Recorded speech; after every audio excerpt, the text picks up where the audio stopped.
అందరికీ నమస్కారాలు. ఈరోజు మాజీ ఎమ్మెల్యే పెట్ల ఉమాశంకర్ గణేష్ మీడియా పూర్వకంగా కొన్ని ఆరోపణలు చేయడం జరిగింది.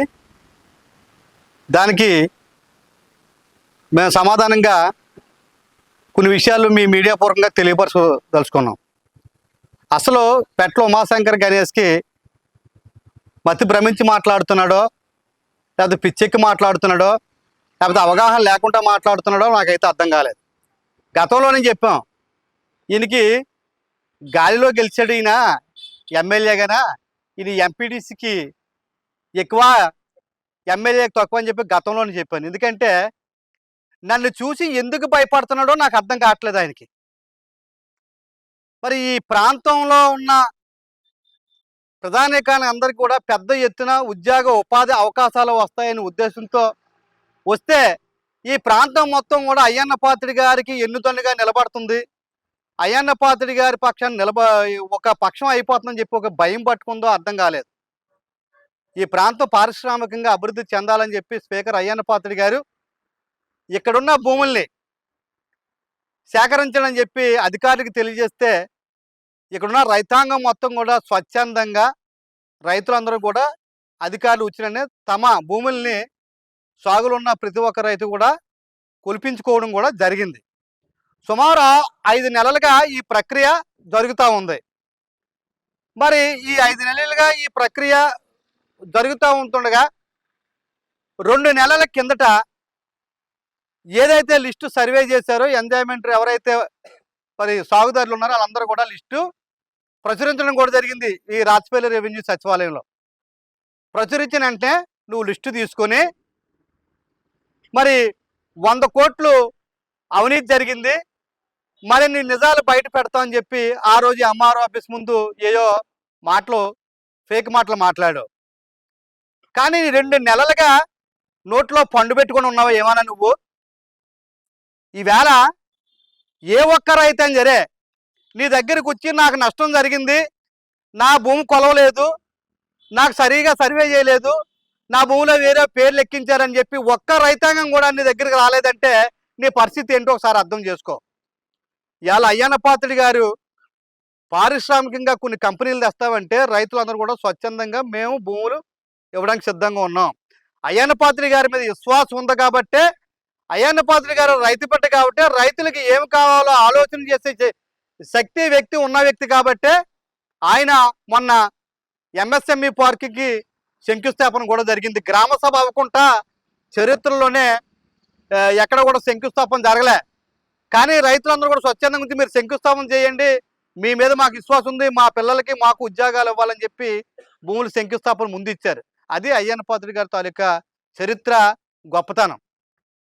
మరి ఈవేళ అయ్యన్న పాత్రుడి గారి ఆధ్వర్యంలో ఇక్కడ శెట్టిపాలెం సర్పంచ్, భీమోనిపాలెం సర్పంచ్ బినామీల కోసం మాట్లాడితే నీకోసం చాలా బినామీల కోసం మాట్లాడే పరిస్థితి ఉంటుంది. బినామీ అంటే నీకు అర్థం తెలుసో తెలియదో నాకు అర్థం అవ్వట్లేదు. అయినా నేను ఏదో ఫారెస్ట్ రోడ్లోకి వెళ్ళి పరిశీలించడానికి వెళ్ళగా నాకు ఎదురుగా వచ్చారని చెప్పి ఓ మాట అనడం కూడా జరుగుతుంది. మరి గత ప్రతిపక్షంలో మేము ఉన్నప్పుడు ప్రజా వ్యతిరేక విధానాలపై మేము ప్రతి ఊరికి వెళ్ళి మాట్లాడితే మీ టీంని పంపించి మేము స్టేజ్ ఎక్క ముందే నువ్వు మాట్లాడించలేదా, మాపై అనేక అవాకులు చవాకులు మాట్లాడించలేదా? అది నీ బుద్ధి. నేనంటే నువ్వు అవాస్తవాలు ఈ ప్రజలకు తెలియజేస్తున్నావు కాబట్టి వాస్తవాలు చెప్పాలని చెప్పి ఆ రోజు వాక్ రోడ్ దగ్గరికి వచ్చాం. వాక్ రోడ్డు ఉండడం వాస్తవా కాదా దాని మీద క్లారిటీ ప్రజలకు నువ్వు. ప్రజల హక్కు వాక్ రోడ్డు, 6 అడుగులు వాక్ రోడ్డు ఉంది. రెవెన్యూ భూమి దగ్గర నుంచి పెద్దపల్లి వరకు ప్రజల యొక్క హక్కుని 6 అడుగుల రోడ్ని సాధించడంలో మా ప్రభుత్వం, మా నాయకుడు కొనసాగిస్తే దాన్ని అడ్డుకోవాలని నువ్వు చూసావు. ఈవేళ రోడ్డు అయిపోయింది, నీకు జైలు ఒకసారి వెళ్ళి చూడు, నీ కళ్ళు ఏమైనా ఉంటేనే. ఇవాళ అయ్యన్న పాత్రుడి గారు దాని రోడ్డు అయితే ఎక్కడైతే ఈ రోడ్డు అయిపోతే ఈ ప్రాంతం పారిశ్రామికంగా అభివృద్ధి చెందితే ఇక్కడ ఉన్న ప్రధానికానికి పెద్ద ఎత్తున ఉద్యోగాలు వస్తే ఇక్కడ ప్రజలందరూ కూడా నన్ను మర్చిపోయారు, ఇంక నన్ను చేదరించుకుంటారని ఒక భయం పట్టుకుంది నీకు. ఆ భయంతో పిచ్చిపేలపనం పేలుతున్నావు నువ్వు. మా కోసం మాట్లాడే అర్హత అయితే నీకు లేదు. నువ్వు ఎమ్మెల్యేగా గెలవడమే మన పెద్ద ప్రజలు చేసిన పెద్ద తప్పు. నిన్ను ఎప్పుడు కూడా ఈ వన్ టైం ఎమ్మెల్యేవి నువ్వు, ఇక నువ్వు గెలిచే ప్రసక్తే లేదని చెప్పి ఈ సందర్భంగా తెలియజేస్తున్నాం.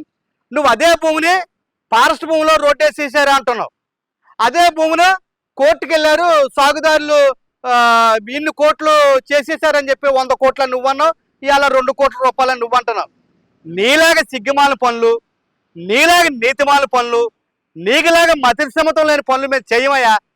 నువ్వే ఆ రోజు నువ్వు అధికారంలో ఉన్నప్పుడు తావరం సర్వే నెంబర్ 73లో కోర్టుకి వేయించి ఎంఆర్ఓ గారి చేత వాళ్ళకి రికార్డు చేయించి 30 లక్షల రూపాయలు నువ్వు నీ నాయకులు తీసుకుని పంచుకునేది వాస్తవం కాదా? నువ్వు రా భూమి దగ్గరికి. ఎలక్షన్ టైంలో నీ డ్రైవరు నువ్వు అక్కడ పని ఏంటి? అది మొదటిది. మరి మెడికల్ కాలేజీలో ఇచ్చిన భూముల్లో నువ్వు ఎంత సెటిల్మెంట్ చేసావు? నువ్వు ఒక్కొక్క రైతు దగ్గర ఏమేమి సెటిల్మెంట్ చేసావు? నీకున్న భోగాతాలు, నువ్వు చేసిన పనులన్నీ కూడా పక్కోడికి అంటించాలని చూస్తున్నావు. నీకు ప్రజలు మొన్నే బుద్ధి చెప్పినారు, రాబోయే రోజుల్లో నీకు పెద్ద ఎత్తున బుద్ధి చెప్పబోతున్నారు. మేం కాదు, ఇవాళ నువ్వు చేస్తున్న విమర్శల్లో, నువ్వు చేస్తున్న పనిని చూసి మీ వైసీపీ నాయకులే నీకు చెప్పులు దండేసి నీకు బుద్ధి చెప్పే పరిస్థితి ఉంది రాబోయే రోజుల్లో. ఈవేళ గ్రామ సభ ప్రశాంతంగా జరిగింది. గ్రామ సభలో మీ వైసీపీ నాయకులే మాట్లాడి రైతులందరూ కూడా భూములు ఇవ్వడం కోసం సిద్ధంగా ఉన్నారు అని చెప్పి గ్రామ సభలో మాట్లాడడం జరిగింది. ఇదిగో వీడియో.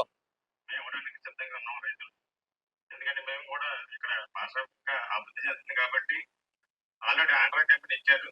తద్వారా ఇక్కడక్కడ మరి ఇండస్ట్రీ కారిడార్ గా బాగుంటుందని చెప్పి దృష్టిలో పెట్టుకుని 730 ల్యాండ్ ఉంది. మరి ఆ ల్యాండ్ ఎప్పటి నుంచి కొత్త 20-30 మొదలు బట్టి రైతులందరూ కూడా సాగులో ఉన్నారు. అది చేయడం మాడి పెంచుకొని దాని మీద జీవనాధారం చూస్తున్నారు. అయితే ఏదైనప్పటికీ రైతులందరూ కూడా ఎప్పటికీ ఇష్టపడ్డారు. మేము అందరూ కూడా చెప్పాం, రైతులందరూ కూడా ఇష్టపడ్డారు, మేము ఇవ్వడానికి సిద్ధంగా ఉన్నామని చెప్పి ఆయన గ్రామ సభలో మాట్లాడాడు. మీ జడ్పీడీసీ గారి భర్త, అదే జడ్పీడీసీ గారి భర్త ఎంఆర్ ఆఫీసులో మీరు వెళ్ళిపోయినంటే మాట్లాడిన వీడియో, రెండో వీడియో.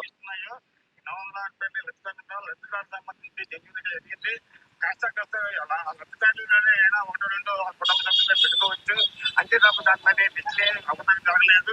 ఈ కాకపోతే జరిగినప్పటికీ చిన్న చిన్న అభ్యర్థులు ఒక 10 మంది 20 మంది అభ్యర్థులు ఇమ్మీడియట్లీ రిక్వెస్ట్ చేసి చేయాలని చెప్పేసి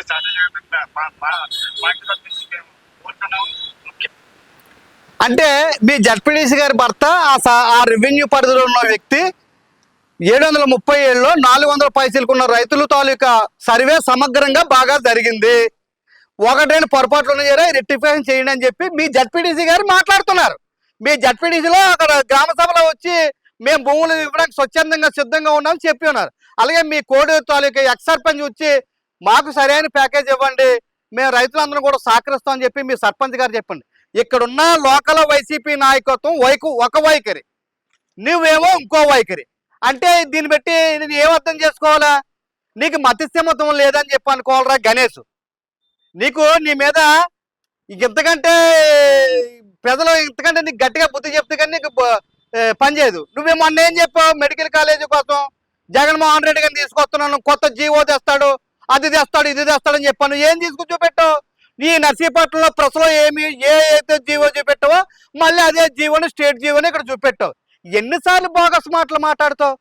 ఎన్నిసార్లు అబద్ధాలు మాట్లాడుతావు? అబద్ధాలు గణేష్. ఒక అబద్ధాన్ని పదే పదే పదే చెప్తే నిజమైపోద్ది అనుకుంటావా నువ్వేమన్నా? ఎందుకు ఇలాంటి? నీకు ఏ సంవత్సరం 6 మాసంలో రైతులందరూ బాగున్నారు, మహిళలందరూ బాగున్నారు, వృద్ధులందరూ బాగున్నారు. అయ్యన్న పాత్రుడి గారి మీద విశ్వాసం ఉంది, అందుచేత అక్కడ భూములు ఇవ్వడం జరిగింది. ఈ ప్రాంతం పారిశ్రామికంగా అభివృద్ధి చెందుతుంది కదా. అయ్యన్న పాత్రుడి గారు కొన్ని కంపెనీలు తేవాలని కృషి చేశారు. అందులో భాగంగానే ఎంఎస్ఎంఈ పార్కు పెట్టారు. డోజ్కో కంపెనీ ఒక 1200 కోట్ల రూపాయలతో అది వస్తుంది. ఫుడ్ ప్రాసెసింగ్ యూనిట్ తెచ్చారు. ఇంకా అనేక కంపెనీలు తేవడం కోసం ఆయన కృషి చేస్తే, గతంలో కూడా అయ్యన్న పాత్రుడి గారు మంత్రిగా ఉన్నప్పుడు అనేక కంపెనీలు తెస్తామంటే కంపెనీలకు వ్యతిరేకంగా నువ్వు ధర్నాలు చేసావు. నువ్వు ఈ ప్రాంతం మీద నీకు అభివృద్ధి ఉందని నేను ఎప్పుడు అంటుంటాను. ఈ ప్రాంతం వాడైతే ఈ ప్రజల మీద మమకారం ఉండి ప్రజలకు ఏదో సేవ చేయాలని వస్తావు. నువ్వు ఒక ఎమ్మెల్యే పోస్ట్ కోసం, నీ అధికార దాహం కోసం ఎక్కడో బాబురాజు కొత్తపల్లి నుంచి ఇక్కడికి వచ్చావు. మళ్ళీ నీకు ఇక్కడ టికెట్ అవ్వకపోతే మళ్ళీ ఎక్కడికో పోతావు, ఏ అనకాపల్లిలో ఏ హైదరాబాదో పోతావు. ఇక్కడ నువ్వు మమ్మల్ని పాలించేవాడు కాదు, మా కోసం బాగోగులు చూసేవాడు కాదు. నీనాటి పనికిమాల సన్నాసులు ఉండడం వల్లే రైతాంగం అంతా కూడా ఇబ్బంది పడుతుంది. నువ్వేదో పెద్ద పోటు కూడా అనుకుంటున్నావు. నన్ను చూసి నీకు భయం ఏంట్రా? నీకు భయం ఏంటని అడుగుతున్నాను నేను. ఇవాళ నువ్వు బినామీల కోసం మాట్లాడుతున్నావు. నేను ఒకటో అడుగుతున్నాను కానీ ఇవన్నీ నీ బినామీలు కాదా? దీనికి ముందు ఆన్సర్ చెప్పు, తర్వాత దానికి ఆన్సర్ చెప్తాం. ఇప్పుడు ప్రకృతి సత్యనారాయణ రాములు నగరం ఎకరా 93 సెంట్లు ఉంది. అడిగల్ల రమణమ్మ నోకరాజు ఎకరా, పైల అమ్మాజీ దేవుడు ఎకరా, పెట్ల లక్ష్మీకాంతం గంగరాజు ఎకరన్నర, పంపన బాబురావు రామయ్య ఎకరా, పంపన ప్రసాద్ సత్యబాబు ఎకరా, పంపన నాగేశ్వరరావు రామూర్తి 90 సెంట్లు, వెలగా కనకలక్ష్మి ఎకరా 52 సెంట్లు, వెలగా సత్యవతి వెంకటరమణ 2 ఎకరాలు, పంపన శ్రీనివాసరావు 90 సెంట్లు, పంపన రమేష్ 96 సెంట్లు, పంపనేశ్వరరావు 96 సెంట్లు, కొల్లి సత్యబాబు 2 ఎకరాలు 30 సెంట్లు, కొల్లి రామకృష్ణ ఎకరా 50 సెంట్లు, కొల్లి శివ ఎకరా 50 సెంట్లు, కొల్లి అప్పారావు ఎకరా 15 సెంట్లు, కొల్లి అప్పలనాడు ఎకరా 15 సెంట్లు, కొల్లి రామారావు ఎకరా 15 సెంట్లు, కొల్లి మాణిక్యం ఎకరా 85 సెంట్లు, కొల్లి జానకిరాం ఎకరా 60 సెంట్లు, కొల్లి పెదరామారావు ఎకరా 50 సెంట్లు, కొల్లి అప్పన్న ఎకరా 15 సెంట్లు, కొల్లి లక్ష్మి ఎకరా 15 సెంట్లు, రావాడి గిరిబాబు 72 సెంట్లు, రావాడు ఉమా ఎకరా 63 సెంట్లు, గొంతు దేవుడు ఎకరా 54 సెంట్లు, అల్లు నరసింహమూర్తి ఎకరా 70 సెంట్లు, గొర్రె లక్ష్మి రెడ్డివానిపాలెం ఎకరా 40 సెంట్లు, సుమారు 38 ఎకరాలు మాజీ ఎమ్మెల్యే గారి బినామీలు ఉన్నారు ఇందులో. అంటే మాజీ ఎమ్మెల్యే గారి బినామీలు పెట్టుకొని ఊరందరికీ బినామీలు ఉన్నారని చెప్పి అవాకులు చవాకులు మాట్లాడుతుంది. ఏమైనా సిగ్గుండాలా? ఏమైనా సిగ్గుండాలి మాట్లాడేవంతేనే. మధ్యస్థంతో ఆడకూడదు. వీళ్ళందరూ ఒకే ఊరేనా? వీళ్ళందరూ నగరం ఉంది, రావణపాలెం ఉంది, జీకోడూరు ఉంది, రెడ్డివానిపాలెం ఉంది, ఇలా రకరకాల గ్రామాల నుంచి ఉన్నారు. అక్కడ ఎప్పటి నుంచో సాగు చేసుకున్న రైతులు ఉన్నారు. నీకు ఏదైనా నా పేరుని కానీ నాకు కానీ ఏదైనా ఉంటే చూపించు. నాకు చాలా మంది అనుచరులు ఉంటారు, అభిమానులు ఉన్నారు. అంత మాత్రం అందరూ నా బినామీలు ఎవరు? ఏదైనా నువ్వు ఎమ్మెల్యే స్థాయి దిగిపోయి మాట్లాడుతున్నావు. నీకు ఏదైనా పొరపాటు జరుగుతుంది, నీకు దమ్ముంటే రా 737 ఇదిగో ఈ పొరపాటు ఈ భూమి కొలేదు చూపించు. నువ్వు నిజంగా దీని మీద అవగాహన ఉన్న వ్యక్తి అయితే, ఈ ప్రాంతం మీద అభివృద్ధి నువ్వు రా ముందు అక్కడ చూపించు. ఈ రైతుకు అన్యాయం జరిగిందని చెప్పు. అది మానేసి అక్కడ అల్లినాయుడికి ఏమో ఇన్ని 13 ఎకరాలన్నర ఉంది, కిషోర్కి 5.5 ఎకరాలు ఉంది. మరి నీ 38 ఎకరాల పరిస్థితి ఏంటి? ఈ 38 ఎకరాలు బినామీలు కదా నీకు? నీకు బినామీలు అయితే అది నాకు బినామీలే. ఇలాంటి తప్పుడు ఆరోపణలు, తప్పుడు తాలూకా మాటలు మాట్లాడితే ఎమ్మెల్యేను ఉపేక్షించరు. రాబోయే రోజుల్లో గట్టి బుద్ధి చెప్తారు. ఇలాంటి పనికిమాల పేలాపన వెళ్తేనే కళ్ళుతాయనికి ఇంతలో గంటకరా గణేష్.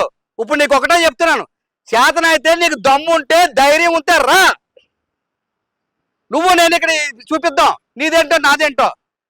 అంతేగాని పనికిమాల పేలాపన 4 వీడియో ముక్కలు పట్టుకొని నేను రిలీజ్ చేసేస్తే ఇదే అధికారులు భయపడిపోతారు, ఇక్కడ నాయకులు భయపడిపోతారు. నీ తాటాకు చెప్పులకి కుందేలు బెదరు, నిన్ను చూసి బెదిరలేదు. నీ కోసం 5 ఏళ్ళు మేమే బెదరలేదు. నువ్వు పెట్టిన కేసులు కానీ నీకు ఎక్కడ మేము లొంగే. ఇవాళ నీకు బెదిరాడతామా? మళ్ళీ రేపు 29 అంటే ఈడు ఎమ్మెల్యే అవుతాడంటే ఈ పోగొడు మేము భయపడతామంట. నువ్వు కాదు కదా, నీ 5 తరం వచ్చినా నువ్వు ఎమ్మెల్యే అయ్యేది లేదు, నువ్వు గెలిచేది లేదు, మేము బెదిరేది లేదు. గుర్తుపెట్టుకో ఒకసారి. నేను చాలా అసమస్యగా కనపడుతున్నామో ఒళ్ళు దగ్గరెట్టుకో మాట్లాడి గణేష్. నువ్వు ఇష్టాలు నోరుందని మాట్లాడితే తగిన శాస్త్రం జరుగుతుంది నీకు. పిచ్చి పిచ్చి పేలాపలు కానీ మాట్లాడితేనే నువ్వు మధ్య తప్ప మాట్లాడుతున్నావు. నీకు మరి ఇదే మెడికల్ కాలేజీలో మా కూటమి ప్రభుత్వంలో పూర్తి చేసి పిచ్చెక్కినట్టు ఉంది. నీకు పిచ్చి రోగం కుదిరిపిస్తాం. ఒక ప్రాంతం మీద ఒక అవగాహన లేకుండా, ఒక కార్యక్రమం మీద అవగాహన లేకుండా మాట్లాడుతున్నావు. నువ్వు ఎలా శాసనసభ్యుడు అయ్యో? ఇప్పటికైనా బుద్ధి తెలుసుకొని, ఇప్పటికైనా సరే ఈ ప్రాంతానికి మేలు చేయాలనే ఉద్దేశం ఉంటే సహకరించు, లేకపోతే నోరు మూసుకొని ఇంట్లో కూర్చోవాలని చెప్పి ఈ మీడియా మూర్ఖంగా ఈ పెట్ల ఉమాశంకర్ గణేష్ అని కంటే పెంట ఉమాశంకర్ గణేష్ బుద్ధి తెలుసుకొని చెప్పి ఈ సందర్భంగా